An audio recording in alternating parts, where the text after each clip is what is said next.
ये matric final परीक्षा जो होने वाला है, ठीक है, उसमें 100% ये प्रश्न लड़ेंगे। तो आप लोगों को ये प्रश्न जो है साइंस का रट लेना है, ठीक है। विज्ञान का जो है प्रश्न सेट है, ठीक है, इसका जो है 5वां प्रश्न सेट है, ठीक है। यदि आपने नहीं देखा है तो प्लेलिस्ट हमारा बनाना हुआ है क्लास 10th साइंस का, उसमें जाकर देख सकते हैं, ठीक है। ये क्रैश कोर्स में VVI ऑब्जेक्टिव क्वेश्चन आपको फ्री में मिल रहा है, ठीक है। ये भी केवल हमारे चैनल पर, ठीक है, और किसी भी चैनल पर नहीं मिलेगा, ठीक है। तो प्लीज़ हमारे चैनल पर पहली बार आए हैं तो प्लीज़ चैनल को सब्सक्राइब कर लीजिए और वीडियो को लाइक कर दीजिए, ठीक है। चलिए पहला प्रश्न देखते हैं। यहाँ पे आपके सामने पहला प्रश्न यहाँ पे आपका दिया हुआ है। कह रहा है आपका यहाँ पे पहला प्रश्न 41 नंबर, निम्न में से कौन आयनिक यौगिक है। आयनिक यौगिक आपको बताना है कि इनमें से कौन है, ठीक है। इनमें से आपको मैं बता दूं कि 1 से लेकर 40 तक प्रश्नों को हमने इसके पहले सॉल्व कर लिया है। यदि आपने नहीं देखा है तो मैंने पहले ही बता दिया कि प्लेलिस्ट बना हुआ है, उसमें जाकर देख सकते हैं। पहले इस वीडियो को देख लीजिए, ठीक है। तो इसका जो है आपको याद रखना है आयनिक यौगिक इसमें से कौन है। तो आपको याद रखना है CaCl2 जो है ये यौगिक है, ठीक है। चलिए अगला प्रश्न देखिए, आपके सामने यहाँ पे आ चुका है 42। गंधक की परमाणु संख्या है। गंधक जो है उसका परमाणु संख्या कितना होता है। तो गंधक को बोलते हैं सल्फर। सल्फर जिसका संकेत यस होता है, तो ये आपको याद रखना है 16 होता है परमाणु संख्या सल्फर। अगला प्रश्न देखिए, आपके सामने आ चुका है। कौन हाइड्रोकार्बन सबसे सरल यौगिक है। कौन सा हाइड्रोकार्बन जो है सबसे सरल है। तो आपको याद रखना है मीथेन जो है सबसे सरल होता है। ऑप्शन नंबर ए जो है आपका राइट हो जाएगा, ठीक है। चलिए अगला प्रश्न देखिए, आपके सामने यहाँ पे आ चुका है। कह रहा है 44, सबसे कठोर प्राकृतिक पदार्थ है। सबसे कठोर प्राकृतिक पदार्थ कौन सा है। तो आपको याद रखना है हीरा जो है सबसे कठोर पदार्थ है, ठीक है, प्रकृति में। चलिए अगला प्रश्न देखिए, पेंटेन C5H12 के कितने संरचना समयावयी हैं, ठीक है।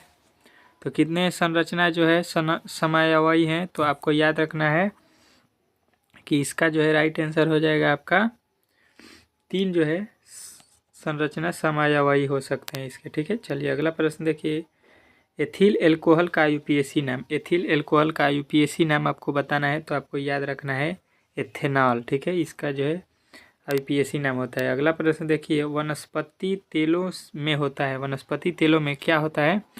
तो आपको याद रखना है कि लंबी असंतृप्त हाइड्रोकार्बन श्रृंखला होती है, ठीक है।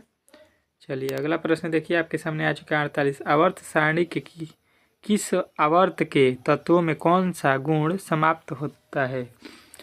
तो आपको याद रखना है कौन सा गुण समाप्त होता है। तो कक्षों की संख्या जो है समाप्त होती है, ठीक है। चलिए अगला प्रश्न देखिए, आवर्त सारणी के शून्य समूह का तत्व है। आवर्त सारणी के शून्य समूह के तत्व कौन है, ये आपसे पूछा गया है। तो आपको याद रखना है हीलियम जो है ये शून्य समूह का तत्व है, जिसको हम लोग अक्रिय गैस भी बोलते हैं। किसी तत्व में 2 सेल और दोनों ही इलेक्ट्रॉनों से पूर्ण भरा हुआ है, वह तत्व है कौन। वह तत्व उस तत्व को हम लोग क्या बोलते हैं। तो नियॉन बोलते हैं। नियॉन में पूरा सेल जो है भरा होता है, ठीक है, अक्रिय गैस है। चलिए अगला प्रश्न देखिए, आपके सामने आ चुका है। पक्तियाँ रंध्रों द्वारा वायुमंडल से ग्रहण करती है। क्या ग्रहण करती है पक्तियाँ वायुमंडल से, आपको ये बताना है। तो आपको याद रखना है कार्बन डाइऑक्साइड ग्रहण करती है।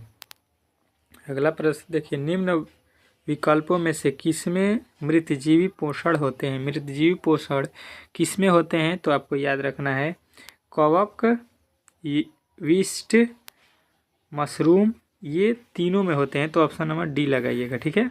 चलिए अगला प्रश्न देखिए, निम्नलिखित में से कौन सी प्रक्रिया प्रकाश संश्लेषण प्रक्रम में नहीं होता है। प्रकाश संश्लेषण में इसमें से कौन सा जो है नहीं होता है, ये आपसे पूछा गया है। तो CO2 का मुक्त होना नहीं होता है, ठीक है, प्रकाश संश्लेषण में। चलिए अगला प्रश्न देखिए, पाचन क्रिया पूर्ण होती है।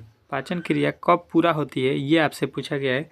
तो आपको याद रखना है छोटी आंत में पूरा होती है, ठीक है। चलिए अगला प्रश्न देखिए, आपके सामने आ चुका 55। हाइड्रा में क्या पाया जाता है। हाइड्रा में क्या पाया जाता है। तो आपको याद रखना है स्पर्शक जो है पाया जाता है हाइड्रा में। चलिए अगला प्रश्न देखिए 56।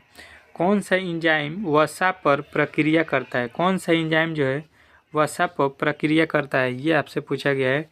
तो ये एंजाइम का नाम आपको याद रखना है लाइपेज जो है वसा पर प्रक्रिया करता है, ठीक है। अगला प्रश्न देखिए, बड़ी आंत का पिछला भाग क्या कहलाता है? बड़ी आंत का पिछला भाग जो है उसको हम लोग क्या बोलते हैं? तो आपको याद रखना है मलाशय बोलते हैं, ठीक है। ऑप्शन नंबर बी जो है मलाशय, ये आपका राइट हो जाएगा, ठीक है। अगला प्रश्न देखिए, शूद्राश्र में,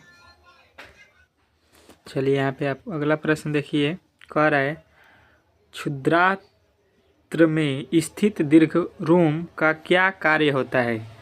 उसका जो है दीर्घरोम का इस कार्य क्या होता है ये आपको बताना है, तो आप लोग बता दीजिएगा। अवशोषण का सतही क्षेत्रफल बढ़ाना, ठीक है। चलिए अगला प्रश्न देखिए, आपके सामने आ चुका है। ऊर्जा उत्पादन के लिए कोशिका प्रातः किसका उपयोग करती है? कोशिका जो है किसका उपयोग करती है? तो आपको याद रखना है ग्लूकोज का उपयोग करती है, ठीक है। चलिए अगला प्रश्न देखिए, आपके सामने आ चुका है। श्वसन की क्रिया अभिक्रिया में खाद्य पदार्थ का होता है, क्या होता है श्वसन की क्रिया में खाद्य पदार्थों का? तो आपको बताना है कि इसका जो है विघटन होता है, ठीक है। ऑप्शन नंबर सी जो है आपका राइट हो जाएगा। अगला प्रश्न देखिए, एटीपी के जलीय विघटन में कितनी ऊर्जा विमुक्त होती है? तो आपको याद रखना है कितनी ऊर्जा मुक्त होती है, तो 30.5 किलोमीटर जूल पर मोल, ठीक है। चलिए अगला प्रश्न देखिए, आपके सामने आ चुका है। स्टोमाटा का मुख्य कार्य क्या है? स्टोमाटा का जो है मुख्य कार्य आपसे पूछा गया है, तो आपको बताना है O2 का निष्कासन, CO2 का अवशोषण और जलवाष्प का निष्कासन, ये सभी होते हैं, ठीक है। तो ऑप्शन नंबर डी लगाइएगा। चलिए अगला प्रश्न देखिए, आपके सामने यहाँ पे आ चुका है। कह रहा है हृदय का पेसमेकर कहते हैं, हृदय का पेसमेकर किसको कहते हैं, ये आपसे पूछा गया है। तो आपको बता देना है कि इसको हम बोलते हैं SA नोड, SA नोड बोलते हैं, ठीक है। चलिए अगला प्रश्न देखिए, आपके सामने यहाँ पे आ चुका है 64। हृदय से रक्त का संपूर्ण शरीर में पंप किया जाता है, किसके द्वारा? मतलब पंप मतलब भेजा जाता है। तो आपको बताना है कि इसको जो है नीलय द्वारा भेजा जाता है, ठीक है। चलिए अगला प्रश्न देखिए, कह रहा है लाल रक्त कोशिका के हीमोग्लोबिन का एक अणु ऑक्सीजन के कितने अणुओं के संयोग कर सकता है? कितने जो है अणुओं के संयोग कर सकता है ऑक्सीजन के, ये आपसे पूछा गया है। तो आपको सीधा बताना है 4 अणु को संयोग कर सकता है, ठीक है। चलिए अगला प्रश्न देखिए, कह रहा है हृदय के संकुचन को नियंत्रित करने के लिए पेसमेकर हृदय के किस भाग में पाया जाता है? तो हृदय के किस भाग में पाया जाता है? तो आपको याद रखना है दाईं आलिंद में पाया जाता है, ठीक है। ऑप्शन नंबर ए जो है आपका राइट हो जाएगा। अगला प्रश्न देखिए, हृदय के चारों तरफ उपस्थित सुरक्षात्मक द्रव कहलाते हैं, क्या कहलाते हैं? तो आपको याद रखना है, उसको हम लोग बोलते हैं पेरिकार्डियक द्रव, ठीक है, पेरिकार्डियक द्रव। अगला प्रश्न देखिए, पौधों में उत्सर्जन होता है, पौधों में उत्सर्जन कहाँ होता है? तो आपको बताना है वात्सरंध्रों से, पंक्तियों के गिरने से, छाल के विलगांव से। तो इनमें सही सभी बताइएगा, ठीक है। चलिए अगला प्रश्न देखिए, आपके सामने आ चुका है। मछलियों में उत्सर्जित पदार्थ क्या है? मछलियों में उत्सर्जित पदार्थ जो है आपको बताना है। तो आपको याद रखना है कि अमोनिया जो है मछलियों में उत्सर्जित पदार्थ होता है, ठीक है। चलिए अगला प्रश्न देखिए, ग्वाल्टर अथवा घेघा होता है, ग्वाल्टर अथवा घेघा किसके कमी से होता है? तो आपको मालूम होगा कि आयोडीन के कमी से जो है घेघा रोग होता है, उसको हम लोग ग्वाल्टर भी बोल सकते हैं, ठीक है। अंतःस्रावित ग्रंथिया से क्या स्रावित होता है? अंतःस्रावित ग्रंथिया से क्या स्रावित होता है? तो हार्मोन होता है, ठीक है, सबको मालूम होगा। चलिए अगला प्रश्न देखिए, आपके सामने यहाँ पे आ चुके, कह रहा है इनमें जनन ग्रंथिया कौन है? इसमें जनन ग्रंथिया कौन है, ये आपसे पूछा गया है। तो आपको बताना है कि इसमें जो है जनन ग्रंथिया ए और बी दोनों है, यानी कि आपको याद रखना है अंडाशय और वृक्क दोनों होते हैं, ठीक है। चलिए अगला प्रश्न देखिए, आपके सामने आ चुका है। गर्भवती महिला के प्रसव के आखिरी समय में कौन सा हार्मोन दिया जाता है? तो कौन सा हार्मोन दिया जाता है? तो आपको याद रखना है ऑक्सीटोसिन हार्मोन दिया जाता है, ठीक है। चलिए अगला प्रश्न देखिए, नर युग्म एवं मादा युग्म के संयोजन से क्या बनता है? नर और मादा के युग से क्या बनता है? तो आपको याद रखना है जाइमोट बनता है, ठीक है, जाइगोट बनता है, ठीक है, जाइगोट। चलिए अगला प्रश्न देखिए, आपके सामने आ चुका है। अपर ग्रंथिया का मुख्य कार्य क्या है? अपर ग्रंथिया का मुख्य कार्य आपको याद रखना है क्षारीय द्रव स्रावित करना होता है, ठीक है। क्षारीय द्रव स्रावित करना होता है। चलिए अगला प्रश्न देखिए, कह रहा है निम्नलिखित में से कौन एक उभयलिंगी जंतु है। उभयलिंगी जंतु कौन होता है, तो आपको याद रखना है केंचुआ जो होता है उभयलिंगी जंतु होता है। ठीक है, चलिए अगला प्रश्न देखिए, मानव का सबसे करीबी संबंधित है मानव का सबसे करीबी संबंधित कौन है, तो आपको याद रखना है चिंपैंजी जो है मानव के सबसे करीबी संबंधित है, मतलब मानव के जैसा है होता है चिंपैंजी। किसी जीवाश्म की वायु का निर्धारण किया जाता है, किसके द्वारा किया जाता है, तो आपको याद रखना है कि रेडियो कार्बन काल निर्धारण से किया जाता है। ठीक है, चलिए अगला प्रश्न देखिए आपके सामने आ चुका है, कह रहा है निम्न में से कौन आहार श्रृंखला का निर्माण करता है।